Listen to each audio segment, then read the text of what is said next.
दोस्तों, शिक्षक संकुल की बैठक है और बैठक का एजेंडा देख लीजिए क्या है। अप्रैल की बैठक की बात हो रही है।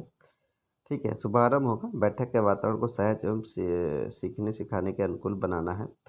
ठीक है, नोडल शिक्षक संकुल एआरपी बैठक के सभी प्रतिभागी समय से पहुंचे और किसी भी चर्चा के दौरान गोलाकार बैठे, नोटबुक और पेन के साथ बैठे दौरान सुझावों को लिखते रहें। और बैठक की शुरुआत की एकता गीत गेम से, जिसमें सभी भागीदार बने ताकि एक सकारात्मक सहज माहौल बन सके। नंबर 2, पृष्ठभूमि जिला स्तरीय बैठक में संकुल बैठक सुमेलित करना। एआरपी पिछली जिला स्तरीय मीटिंग के मुख्य बिंदुओं को सभी के साथ साझा करना। संदर्भ, ब्लॉक स्तरीय शिक्षक संकुल के साथ की गई बैठक के निर्णयों से परिचय एवं संकुल बैठक के उद्देश्यों से परिचय। पिछली शिक्षक संकुल बैठक में मुख्य बिंदु चुनौतियों पर किए गए कार्य एवं चर्चा किए गए निर्णयों की समीक्षा के अनुसार प्राथमिकताओं पर निर्णय निर्धारण करना। शिक्षक प्रशिक्षण दीक्षा प्रशिक्षण मॉड्यूल शिक्षकों की प्रतिक्रिया पर चर्चा करना। जैसे पिछले शिक्षक व प्रशिक्षण दीक्षा प्रशिक्षण 2-3 बिंदुओं में बताए गए हैं जो आपके लिए नया था। पिछले शिक्षक प्रशिक्षण दीक्षा प्रशिक्षण के बाद आप अपनी कक्षा में क्या नया प्रयोग किया इसके बारे में बताना है। नंबर 3, 1-2 वीडियो को सभी शिक्षकों के साथ देखना और वीडियो के मुख्य बिंदुओं पर चर्चा करना, जैसे कि आप कहीं दिखाए गए निर्देश व टूल्स का कक्षा में उपयोग करते हैं और कैसे करते हैं। ये हो गया। आगे चलते हैं। एकेडमिक प्रयास शेयरिंग करना है। ठीक, इसमें भी देख लीजिए क्या करना है। शिक्षकों द्वारा अपने शिक्षण प्रक्रिया में बेहतर करने के लिए किए गए प्रयासों को साझा करना है। बैठक में उपस्थित शिक्षकों एआरपी द्वारा पिछली बैठक के योजना के अंतर्गत किए गए शिक्षण संबंधी प्रयासों व शिक्षण पद्धतियों, रोचक गतिविधियों, नए टीएलएम का प्रयोग आदि को सभी को साझा करना है। बच्चों द्वारा किए गए कार्यों को सैंपल वीडियो का साझा करना है। उपयुक्त बिंदुओं पर अतिरिक्त शिक्षकों द्वारा कक्ष में बच्चों के साथ सफलता जो है अनुभव साझा करना है। ठीक है, आगे लिखा है सभी शिक्षक इस चर्चा में अनिवार्य रूप से भाग लें, किए गए प्रयासों का अभिलेख भी साझा करें। पाठ्य पुस्तक, निपुण सूची, लर्निंग आउटकम सूची आदि की मदद से आगामी माह की थीम और संबंधित लर्निंग आउटकम की पहचान कर प्रत्येक के लिए बहुत घना घना लिखा हुआ है प्रत्येक के। ठीक है, कहाँ गया भाई। इसे सामग्री चुनकर दैनिक जीवन में विकसित की जा सकती है। ठीक है, आगे चलते हैं हम लोग। 5वां क्या होगा, शिक्षण योजना निर्धारण और निर्माण के बारे में बात कर लीजिए। कक्षा 1 से 3 आधारशिला क्रियान्वयन संदेशिका 2022-23 के आगामी माह के लिए शिक्षण योजनाओं का निर्माण चर्चा। समूह कार्य कक्षा 1-3 समूहों के लिए। कक्षा 1 से 3 तक शिक्षकों के समूह निर्धारित मासिक प्राथमिकताओं विषयों से संबंधित शिक्षण योजनाओं को उप समूह में बनाया जाए, इसके क्रियान्वयन पर चर्चा की जाए। नंबर 2, कक्षा 4-5 शिक्षकों के समूह के लिए साप्ताहिक शिक्षण चक्र पर चर्चा करना।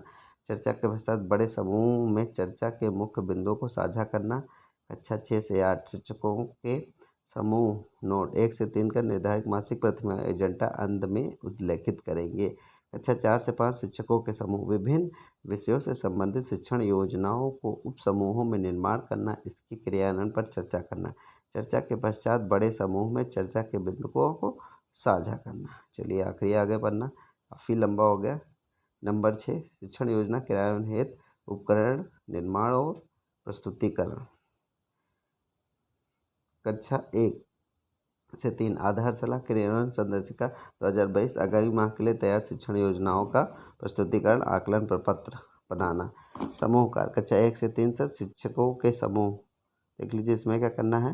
कक्षा 1 से 3 से शिक्षकों के समूह पिछले खंड में तैयार की गई शिक्षण योजनाओं से संबंधित कार्यपत्र को आकलन प्रपत्र उप समूह में बनाना, प्रस्तुतिकरण की तैयारी करना। नंबर 2, बड़े समूह का प्रस्तुतिकरण करना। एक कक्षा 1-3 के लिए निर्धारित मासिक प्राथमिकताओं एजेंडा के अंत में उल्लेखित करना। ठीक है, आगे चलते हैं। कक्षा 4 से 8 के लिए आगामी माह में उपयोग किए जाने वाले शिक्षण उद्देश्यों व शिक्षण योजनाओं के आधार पर टीएलएम तैयार करना, प्रस्तुत करना। कक्षा 4 से 5 शिक्षक समूह के लिए। कक्षा 4 से 8 समूह के लिए पिछले खंड में बनाई गई शिक्षण योजनाओं पर निर्धारित शिक्षण उद्देश्यों को केंद्र में रख कर टीएलएम बनाना, जैसे कार्यपत्रक निर्माण, कहानी लेखन, विज्ञान संबंधी मॉडल का निर्माण आदि की तैयारी उपसमूह में करना। कक्षा 6 से 8 बड़े समूह प्रस्तुत करना है। 6 से 8 के लिए देखिए शिक्षकों के समूह प्रस्तुतिकरण के संबंधित मुख्य बातें। प्रस्तुतिकरण के लिए सभी समूह 5 से 6 मिनट का समय मिलना चाहिए। प्रस्तुतिकरण डिमॉन्स्ट्रेशन के उपरांत शिक्षक बड़े समूह प्रस्तुतिकरण अपने अवलोकन, सकारात्मक बिंदु व सुझाव साझा करें। ठीक है, आगे हो गया। आ जाते हैं 7 नंबर पे, मासिक विषय आधारित चर्चा अप्रैल 2023। विषय सामाजिक भावनात्मक सुझाव, सभी कक्षा 1 से 8 तक के शिक्षकों के द्वारा। ठीक है, इस प्रक्रिया में बैठक शामिल सभी कक्षा 1 से 8 तक शिक्षक शामिल होंगे। सभी साथी मिलकर सामाजिक भावनात्मक जुड़ाव से संबंधित गतिविधियों की सूची तैयार करें। इस प्रक्रिया में संदर्शिका की मदद ली जा सकती है। सूची में किसी एक गतिविधि को रोल प्ले कर प्रस्तुतिकरण करें। गतिविधि आयोजन के दौरान बैठक में उपस्थित सभी साथियों से खुले छोर के प्रश्न पूछे और पूछे गए प्रश्नों के आधार पर सभी साथियों समूह बांटकर समूह कार्य करवाना है। समूह कार्य के पश्चात सभी ग्रुप प्रस्तुतिकरण करें। नंबर 6, इस पूरी प्रक्रिया के दौरान सुधारात्मक सकारात्मक सुझाव शिक्षक साथी अपने पास लिखें और अंत में सहजकर्ता को दें। आयोजन की चुनौती को सापेक्ष समाधान का तलाशना 20 मिनट का समय। ठीक है, आखिर में आ जाते हैं नंबर 8, जिज्ञासा व नई सीख। समूह के प्रश्नों का समाधान और अनिस्तारित प्रश्नों का संकलन। ARP और शिक्षक संकुल। शिक्षकों द्वारा अपने विद्यालय व कक्षा के स्तर को चुनौतियों को साझा करना। समस्या किसी प्रकार की भी हो सकती है, जिससे विद्यालय विशेष आवश्यकता वाले बच्चों को पढ़ाने के तरीके और कक्षा व्यवस्थिति बढ़ाने के तरीके। शिक्षक संकुल व अन्य शिक्षकों द्वारा प्रश्नों को प्रासंगिक और व्यवहारिक समाधान सुझाया जाए। आखिर में देख लीजिए निष्कर्ष और संकलन। बैठक का निष्कर्ष और निर्धारित कार्य योजना पर चर्चा। ARP शिक्षक संकुल। कार्य योजनाओं का क्रियान्वयन है। संकुल शिक्षक विद्यालय को उदाहरण के रूप में आह्वान करवाना।